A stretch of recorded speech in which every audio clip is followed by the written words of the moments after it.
Bonjour les apôtres. Oui, remplissez-vous tous dans la paix du Seigneur Jésus-Christ. Et que notre Dieu et le prophète Seigneur vous bénisse. Et aujourd'hui, j'aimerais juste vous parler sur le respect des lois.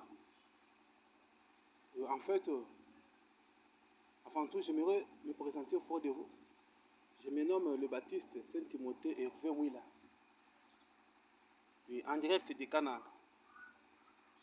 Oui, en fait, quand nous allons regarder sur les lois que notre Seigneur avait prescrites à son prophète envoyé Moïse, il y a l'une de celles-là qui nous recommande surtout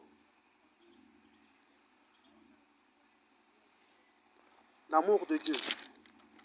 L'amour de Dieu et le respect de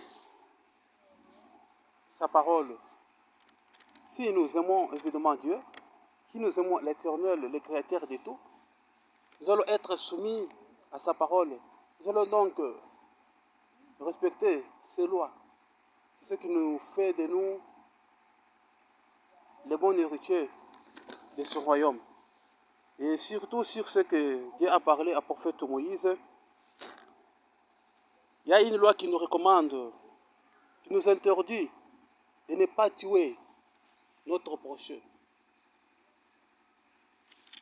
de ne pas répandre le sang de notre prochain par terre, de ne pas toucher le sang de notre prochain. Alors, à cela, j'aimerais juste m'arrêter sur là et discerner ou soit éclaircir quelque chose, ou soit quelque écriture. En fait, quand on dit que ne tuez point, et vous tuez, cela dit que vous commettez une grande erreur. Vous touchez le sang d'une personne. Car le Dieu nous demande d'être amoureux de nos prochains. Le Dieu nous demande d'aimer nos prochains. Le Dieu nous demande de faire ce qui est à sa parole. De craindre, de ne plus toucher ce qui est mauvais. Mais surtout de faire ce qui est sa parole. Montrer le respect à sa parole. Honorer sa parole. Marcher dans la crainte de sa parole. Et surtout, si Dieu a dit que ne tuez point, et toi tu tues. Prenons par exemple, prenons un seul exemple, comme dans la Bible on dit, et comme l'État dit, si quelqu'un tue, on t'arrête. C'est ça, les lois de l'État. Si quelqu'un tue et on lui arrête, il est incarcéré dans la police. Il est incarcéré dans la police, on peut lui donner. Donc il peut faire là-bas toute la durée de sa vie dans la prison. On peut lui condamner à mort parce qu'il a tué. Il a tué quelqu'un. C'est pour l'État. L'État qui n'a pas créé. L'État qui n'a créé personne. L'État qui n'a jamais été créateur. Mais c'est là qui disent que non, tuer c'est mauvais. Alors, chez l'État, vous tuez quelqu'un, on vous arrête, on vous incarcère dans la police. Vous pouvez passer tout le reste de votre vie dans la prison. Maintenant, chez Dieu qui a créé sa créature là, qui a créé cette personne-là, le Dieu Tout-Puissant, qui a conjugué ses efforts, qui est descendu du ciel, qui est venu sur terre pour créer l'homme à son image. Maintenant, tu prends cet homme, tu le tues. Et tu tues cette personne-là. Tu le sacrifies. Dieu va juger tout le monde selon ses œuvres, comme le dit Ézéchiel 18. Si tu tues ton prochain, l'État va d'abord te condamner, t'incarcérer et te mettre en prison. Maintenant, chez Dieu, maintenant, tu dois aller en enfer. Tu dois aller en enfer parce que tu as tué ton prochain. Tu as touché les sangs de ton prochain. Tu as sacrifié ton prochain.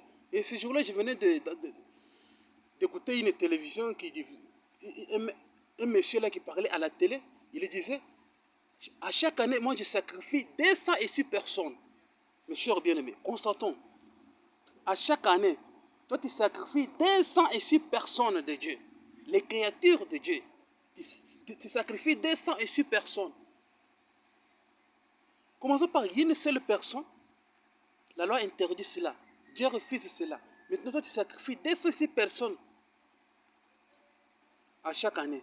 Ce n'est pas bien. C'est l'enferisme. Tu es un monstre. Alors, faites tout ce que vous faites, mais sachez très bien que l'Éternel est là. Le créateur de tout est là. Parce que tout a été créé par Dieu. Tout a été créé par Dieu. Maintenant, fuyons les péchés, évitons le mal, évitons de tuer nos prochains, évitons de toucher les sangs d'innocents, évitons de tuer nos prochains. C'est ça ma seule raison d'être devant vous. C'est ça ma seule raison de vous annoncer ça. C'est ça ma seule raison d'être sur Internet. C'est pour vous prêcher, vous guider à la vraie parole de Dieu. L'Éternel interdit tout. L'Éternel interdit tout. Alors nous devons cesser. Nous devons confesser. Nous devons confesser nos péchés afin de prendre les bons chemins pour mériter aussi la vie éternelle. Parce que Jésus-Christ était mort au calvaire, c'est ça, il était coulé au calvaire pour que tous nos péchés soient pardonnés. Alors, à partir d'aujourd'hui, bien-aimé, quand tu dois toucher ces messages, tu dois les transmettre à ton prochain. Dieu, c'est mauvais. Honore ton père et ta mère. Respecte ton Dieu. Respecte ton Créateur. Marche dans la crainte de sa parole. Évitez de toucher les sangs d'une personne. Ne touchez personne parce que tu es condamné. C'est condamné, c'est condamné, c'est condamné. Merci beaucoup. Merci beaucoup. Pour tous les péchés que vous avez déjà commis ici-bas. Alors l'Éternel dit, venez à moi.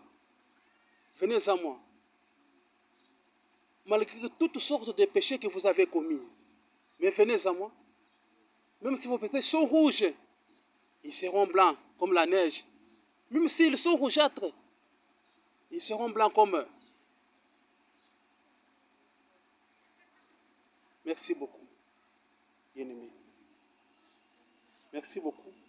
Je vous en prie, je vous souhaite le bon entendement dans l'amour de Dieu. Et que Dieu vous bénisse. Et surtout, Jésus-Christ nous a dit que non, toutes ces lois-là ont été converties dans des lois. Tout d'abord, tu dois aimer ton Dieu éternel.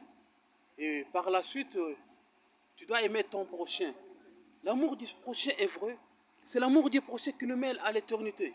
C'est l'amour du prochain qui nous mêle dans la vie éternelle. C'est l'amour du prochain qui nous sauve. Alors aimons nos prochains. Aimons-nous les uns les autres. Aimons notre éternel. Merci beaucoup.